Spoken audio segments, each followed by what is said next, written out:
오늘 이 본문의 말씀에는요, 10명의 나병 환자, 문둥병 환자들이 예수님을 만나는 사건을 그리고 있습니다. 오늘날에도 그렇지만 이 당시에 나병, 문둥병 그러면 정말 어려운 병이었고 불치병이었고,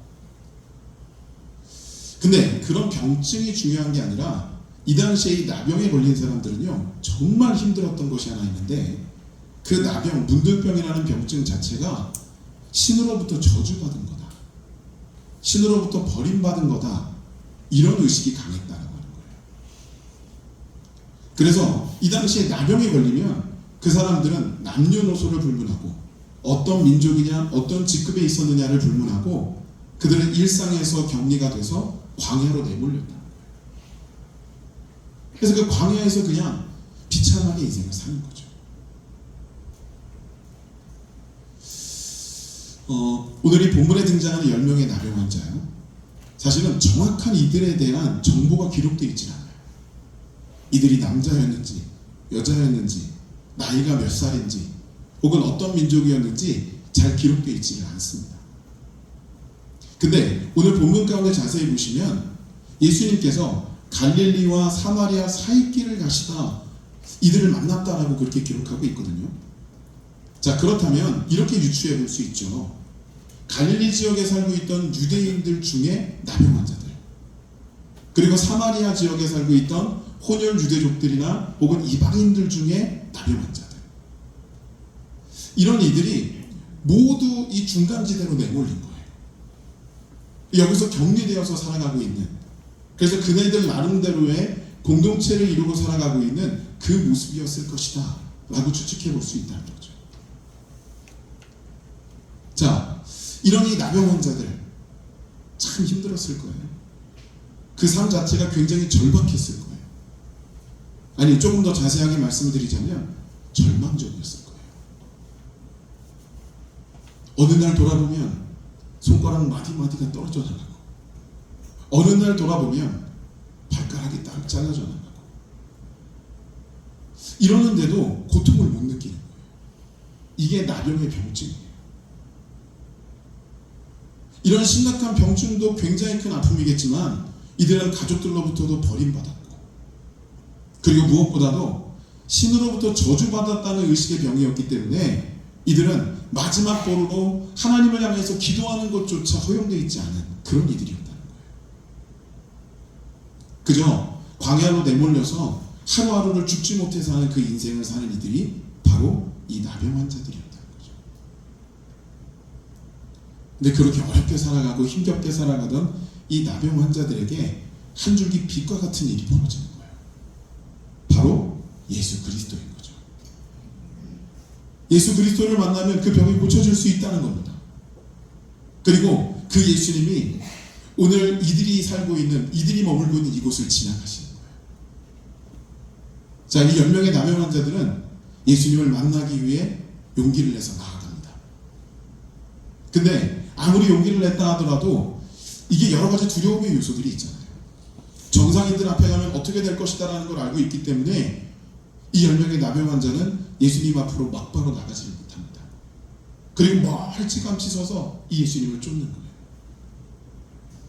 그러다가 예수님께서 그 광야길을 거의 다 지나셔서 어떤 한 마을에 들어가시게 되었을 때, 그때 이 10명의 나병 환자가 이제는 더 이상 우리가 여기서 지체할 수 없겠다 생각이 들어서 예수님을 향하여서 불러 외치기 시작하는 거예요. 예수 선생님이요, 우리를 좀 불쌍히 여겨주십시오. 오늘 본문의 말씀에 보면 큰 소리로 외쳤다, 큰 소리로 부르짖었다, 불렀다라고 하는 대목이 두 군데 나와요. 13절과 15절입니다. 그 가운데 첫 번째 나오는 23절의 내용은요, 10명의 나병 환자가 한 마음으로, 간절함으로, 절박함으로 예수님을 불러 외치는 그 외침 소리예요. 이들은 물러설 곳이 없었어요. 그리고 여기 10명의 나병 환자는요, 물론 알 수 없는 일이었겠지만 예수님께서 이 사건 이후에 예루살렘으로 들어가시거든요. 그 다음에는 십자가를 지세요. 그러니까 이들이 이 상황성 가운데 예수님을 만나지 못하게 되면 더 이상의 기회는 없었던 거예요. 자, 처절하고 절박하게 예수님을 불러 외쳤던 이 나병 환자들. 근데 다행히도 예수님께서 그 소리를 들으셨고 돌아오셨어요. 그리고 이들의 병을 치유해 주십니다. 근데 오늘 이 본문의 말씀을 좀 보시면요, 예수님께서 일반적인 다른 병자들을 고치시는 것과는 조금 다른 면모를 보이고 계신다는 거예요. 보통 뭐 안수해서 병을 낫게 하신다거나, 진흙을 이겨서 그걸 그 환부에 바르신다거나, 혹은 그것도 아니면 네가 죄사함을 입었느니라, 너는 병나음을 입었느니라 선고라도 해주셔야 되는데 그런 게 전혀 등장하지 않는다는 거예요. 14절에 보시면 예수님께서 이들을 돌아보셨는데 돌아보시고는 하셨던 말씀이 너희는 너희 몸을 제사장에게 가서 보이라. 이게 전부였다는 거예요. 또 이 말을 했더니 이 10명의 나병 환자는요, 예수님의 말씀에 순종해서 제사장에게로 막 달려가는 거예요. 이 당시의 율법, 이 당시의 계율은요, 나병이 걸리거나 혹은 혈류병에 걸리거나 나름 격리되어야 되는 그 병증을 앓고 있던 사람이 용케 그 병이 혹시 치유가 되면 그런 그 깨끗하여진 몸을 제사장에게 가서 보여야 됐다는 거예요. 그럼 제사장이 그걸 확인을 하고 그 다음에 짐승을 잡아서 하나님 앞에 제사를 드려줍니다. 그 제사가 끝마쳐진 다음에 이 제사장이 선고를 하는 거예요. 그러면 그때부터 이 사람은 일상으로 복귀가 되는 거죠. 자, 이게 이제 과정이고 순서예요. 근데 오늘 이 본문 가운데 보면 이 10명의 나병 환자들이 제사장에게로 가는데 이 과정 중에 가장 중요하고 가장 먼저 돼야 되는 거 하나가 빠졌어요. 그게 뭘까요?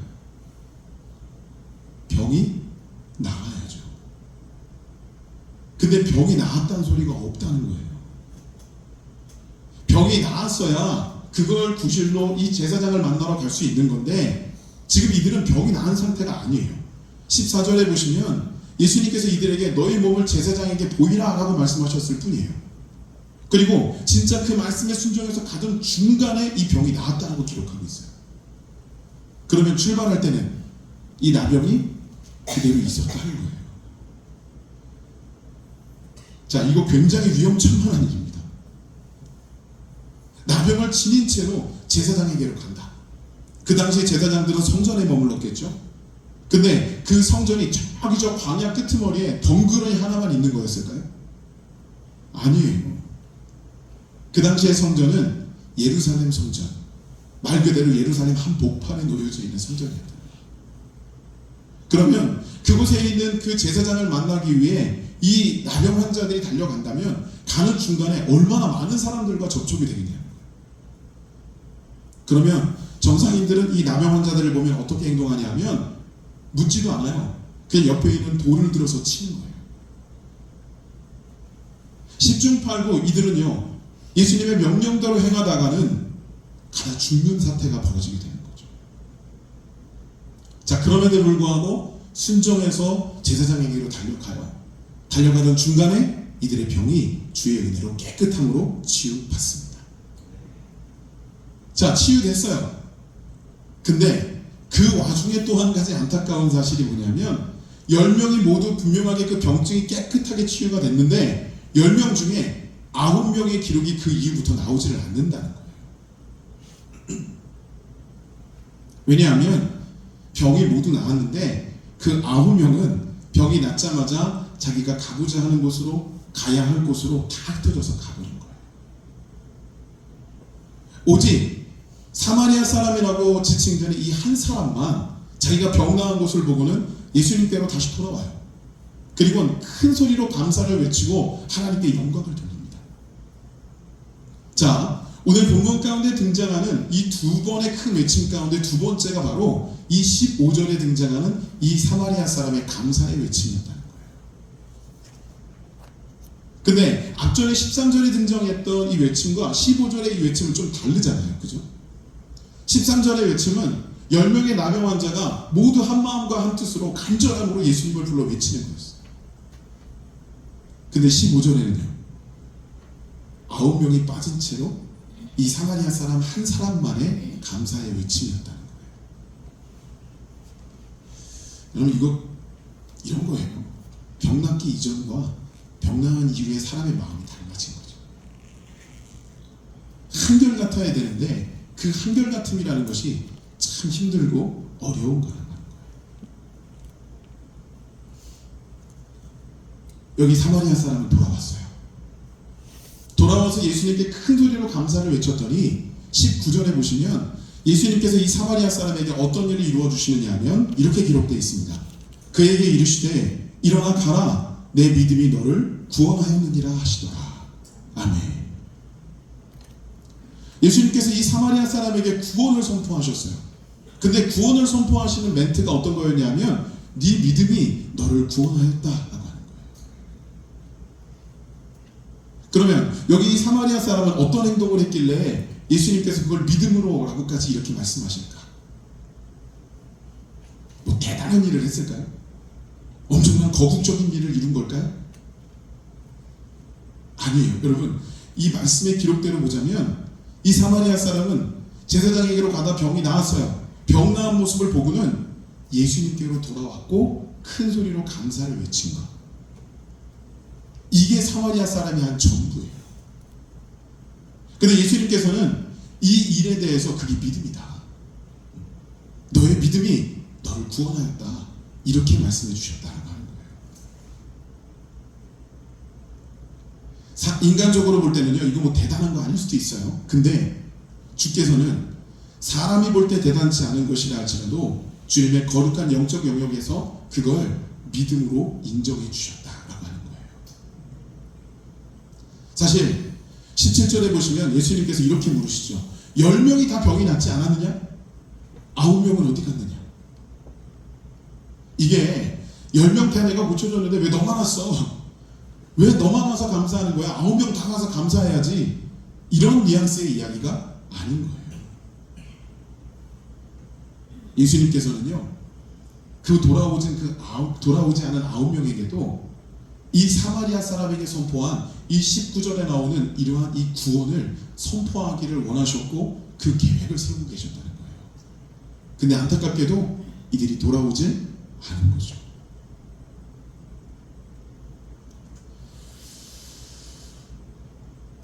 여러분, 이 9명의 이 나병 환자들 어떻게 됐을까요? 저는 이게 너무 궁금해요. 사실은 성경에 기록되어 있지 않기 때문에 이들이 이 이후에 어떤 삶을 살았는지가 사실 딱히 드러나 있지 않다는 거예요.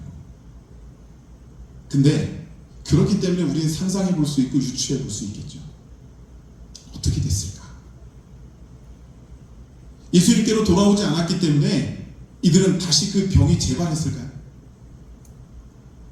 아니면 재발하지 않았다 할지라도 언제 재발할지 몰라서 두려움 가운데 전전긍긍하며 인생을 살고 있었을까요? 뭐 다 가능성은 있는 얘기죠. 하지만 저는 그렇게 보지 않습니다. 왜냐하면 우리 하나님께서는 그렇게 일하시는 분이 아니세요. 주의 은혜로 이들이 병이 나았어요. 그렇다면 이들은 일평생 동안 깨끗하고 건강하게 인생을 살았을 거라는 거예요. 이게 주의 은혜예요. 근데 그렇게 일평생을 깨끗하게 살았지만 안타까운 것은 그들의 그 모습이 그 일평생이라고 하는 시간적인 영역에 갇혀 있다는 거예요. 여러분, 우리의 인생은 이 땅의 일생이 전부가 아니라는 걸 기억하십시오. 하나님의 나라에서의 영생이 예고되어져 있어요. 구원받은 백성들이 하나님의 나라에서의 그 영원한 생명이 분명히 우리에게 주어질 거라는 거예요. 여기 나병 환자들이 만난 대상 예수 그리스도예요. 하나님의 아들이셨고 메시아이셨어요. 그러면 적어도 그런 분을 만났다면 단순히 이 땅에서의 병 고침 정도가 아니라 하나님의 나라에서의 영원한 생명을 부여받을 수 있는 그 분명한 조건들이 갖춰져 있었다는 거예요. 너무나도 안타까운 것은 근데 이들이 돌아오지 않은 거예요. 예수님의 계획, 예수님의 목적은 분명했으나 그러나 그대로 이들이 따라주지를 않았다라고 하는 것입니다. 간혹 우리는요, 주님께 복 받고 싶고 주님께 은혜 받고 싶고 근데 왜 안 주십니까? 하는 의식으로 주님 앞에 나아갈 때가 있거든요. 여러분, 찬찬히 우리의 신앙을 되짚어보고 우리의 모습을 되짚어 보십시오. 주께서 주시지 않은 것인지 내가 받기를 거절한 것인지. 오늘날의 우리의 신앙에도요 가장 핵심적인 건 구원이에요.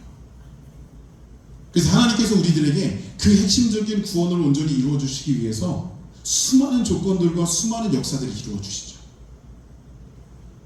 그리고 그 수많은 조건들과 수많은 역사 중에 가장 하나님께서 힘드셨지만 가장 최고의 가치로 이루어 주신 것이 예수 그리스도를 이 땅에 보내신 거예요. 하나님은 그렇게까지 우리를 위해서, 우리의 구원을 위해서 일하셨다라고 하는 겁니다. 그럼 그런 하나님 앞에 우리는 어떻게 나가야 될까요? 간혹 이럴 때가 있어요. 하나님이 주시고자 하는 것과 내가 받고 싶은 것이 너무 다른 거죠. 이럴 때 이제 굉장한 문제가 발생하게 됩니다. 여러분, 누가복음에 보면요, 물론 복음서 전반에 걸쳐서 나오는 내용이지만 오병이어의 기적이 나오잖아요. 대단한 사건이죠. 오병이어로 5,000명을 먹이는 엄청난 역사입니다. 근데 그 오병이어의 기적을 경험한 다음 날 예수님께서는 그 제자들과 함께 가버나움이라는 곳으로 가셨어요. 근데 이 군중들이 그 다음 날에도 예수님을 찾아 헤매기 시작합니다. 그리고 무럭무럭 수소문을 해서 배를 타고 가버나움까지 찾아와요. 그리고 예수님을 만나요. 근데 그렇게 힘들게 예수님을 찾아온 그 군중들에게 예수님께서 뭐라고 말씀하시냐면 굉장히 쓴소리를 하세요. 너희가 나를 찾아온 까닭은 표적을 본 까닭이 아니라 떡을 먹고 배부른 까닭이라. 주님께서는 주고자 하시는 것이 분명히 있었어요. 근데 그 군중들은 주께서 주시고자 하는 목적이 아니라 자기들이 받고 싶은 것, 이 땅의 물리적인, 물질적인 그 부분들을 이루기 위해서 예수님을 찾아왔다라고 말씀하고 계시는 거예요. 여러분, 조금 더 살펴볼까요? 오병이어의 사건이 대단한 사건이죠. 굉장히 큰 주님의 기적입니다. 근데 여러분, 그 오병이어의 사건이 일어난 것은요, 그날 그 장소에서 예수님께서 그 수많은 군중들과 하루 종일 이루신 일 중에 극히 일부분이에요. 그럼 예수님께서는 그 장소에서 그 많은 군중들과 무엇을 하고 계셨을까요? 여러분, 누가복음 9장에는요 예수님께서는 그 자리에 있는 그 몰려든 군중들을 향해서 긍휼히 여기시고 하늘의 이야기, 하나님의 나라의 말씀을 증거하셨다라고 기록하고 있다는 거예요. 그렇게 하나님의 말씀을 증거하시기를 너무나도 열정적이고 열심히 하시다 보니까 날이 저물 정도로, 밥때를 놓칠 정도로 주님께서는 열정적으로 그 말씀을 증거하신 거예요. 그래서 오병이어의 기적이 필요해진 거예요. 여러분, 주께서 우리에게 이루시고자 했던 건 바로 하나님의 나라 위의 것, 주님의 거룩한 영적인 세계를 알려주길 원하셨던 거라는 거예요. 오늘날에 우리가 성경을 읽을 때도요, 사실은 이 부분을 빼놓고 읽어요. 그저 오병이어의 기적이다 그러면 그 오병이어의 기적이 나에게 어떤 역사를 이룰까? 그것만 바라보면서 내가 성경을 묵상할 때가 있다는 거예요. 하지만 여러분, 그 사건, 그 기적이 일어나기 이전에 주께서 하셨던 일, 그리고 그 사건을 통해서 주께서 말씀하시고자 하셨던 일, 우리에게 주고자 하셨던 것이 무엇인지, 그 주님의 근본적인 목적이 무엇이었는지를 우리는 분명히 파악하며 말씀을 받아들여야 된다라고 하는 거예요. 사랑하는 여러분, 주님의 뜻을 발견하셨다면 우리는 여기 15절에 나오는 이 사마리아 사람처럼 큰 소리로 믿음의 외침을 외치며 구원받은 백성으로의 면모를 갖춰나가야만 합니다. 우리가 하나님 앞에 나올 때 뭐 대단한 거, 엄청난 걸 해서가 아니라 내가 주께로 나올 수 있다면, 주님께 나와 믿음의 고백을 할 수 있다면, 큰 소리로 주님을 향하여 외칠 수 있다면, 그러면 주님은 우리에게 충분한 은혜를 베푸시는 분이다 라고 하는 것입니다. 여러분, 실제로 구원은 주께서 우리에게 주시는 거잖아요. 근데 구원을 선포하실 때마다 주께서 하시는 말씀은 네 믿음이, 네 믿음이, 네 믿음이.